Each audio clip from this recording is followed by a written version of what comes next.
Hello guys and welcome to my YouTube channel. So in today's video I'll give you an understanding of how to do a forensic audit of a particular stocks that you get in recommendations.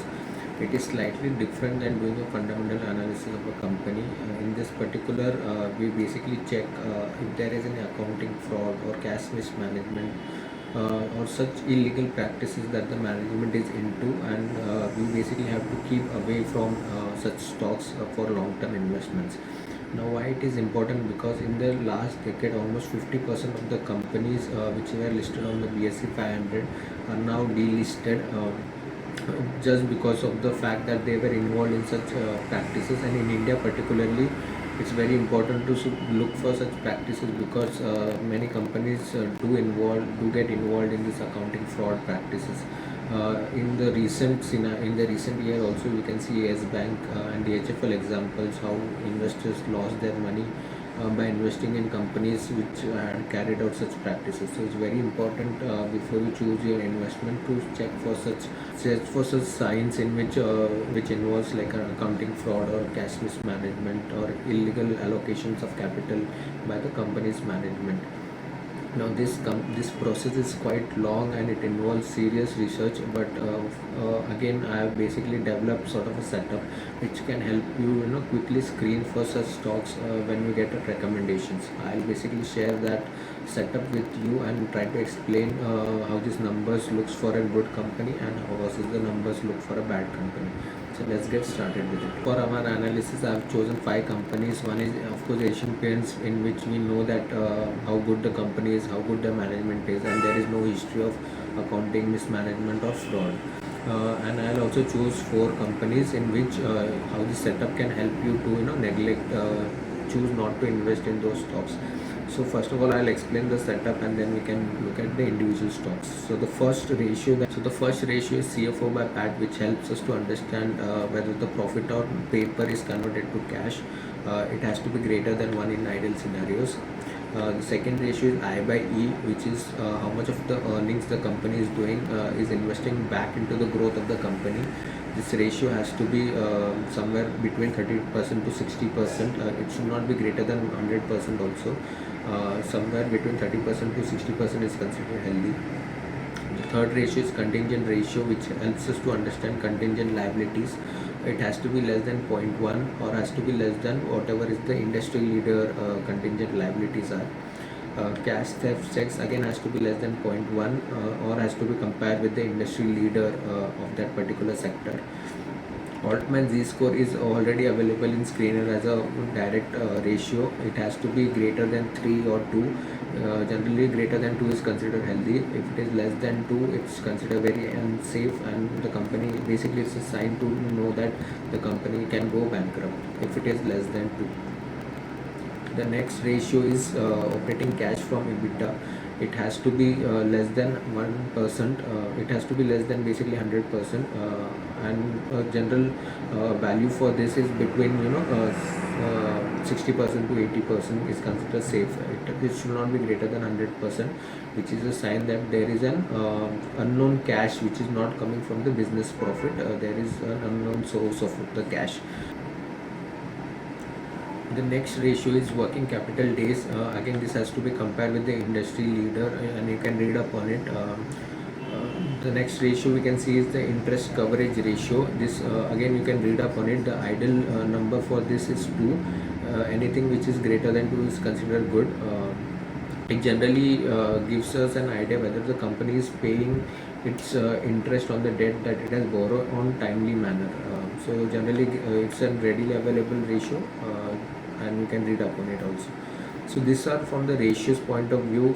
We can screen through the stocks, and I'll give you the idea about these 4 stocks, how you can quickly reject those 4 stocks, investing in those 4 stocks just based on these ratios. So for the first, which is ARS Infra, you see the Altman Z score is negative. So you can here itself you can don't go for other ratios also. You can here itself reject this company.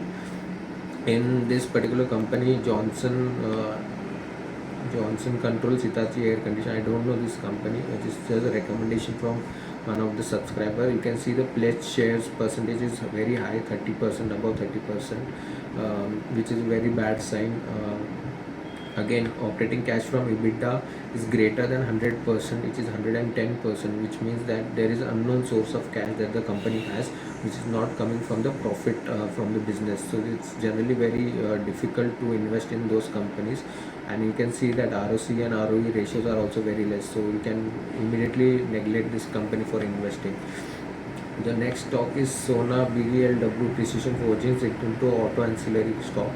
You can see that the free cash flow capacity of this particular stocks is in negative. Is there any other signs? Yeah, the I by E ratio is greater than 100%, which means that whatever it is earning, it is spending almost double of that, and the source is sort of unknown. We'll basically look at the cash flow statement to see where it is investing exactly. But again, this very high ratio is simply is an alarming sign to not invest in this particular company. The next company is Sundar Technologies. Here you can again see that operating cash from EBITDA is greater than 100%, which is an unknown source of cash, which we don't know where it is coming from. Also, let us check if there is any other. Yeah, I by E ratio is also very high, which means that we don't know where the company is investing. And such stock price also, if you see, like you won't see good rallies in such stocks. You will always see the stocks decreasing or in a bound range. So generally how we see that the Asian Paint stock is performed because with good numbers, uh, like it's a very steady manner, it has been increasing. So we won't observe that in rest of the stocks, and we basically via the ratio or the setup that we have can quickly identify such accounting malpractices that the company is into. Again, the detailed formulas of this are available. I'll put the link in the descriptions. It's available here also. You can quickly take a screenshot and develop the setup for yourself as well. I've already covered this setup in previous one of the previous video, but I have in this video I basically updated it in a slightly better manner so that it reaches to more people. Again, so yeah, I think these were the items that I wanted to showcase in terms how you can identify companies which generally do such accounting malpractices. Generally it's very easy to fabricate, manipulate the profit and loss statement, the cash flow or the balance sheets of a company that you see in the annual reports, but these ratios or this setup will tend to identify those items in which these manipulations can be done, and hence basically it's a very proven technique that I use, which helps me to quickly screen for such accounting malpractices that the companies follow. So yeah, I think that's it from this video. I hope you like the content. Please write in the comment sections if you have any doubt.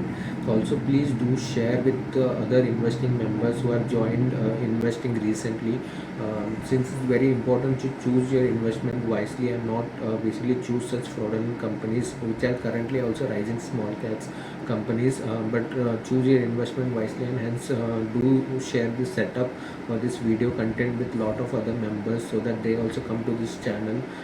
Also, if you haven't subscribed to channel, please do that. It will help me, encourage me to put on such more content.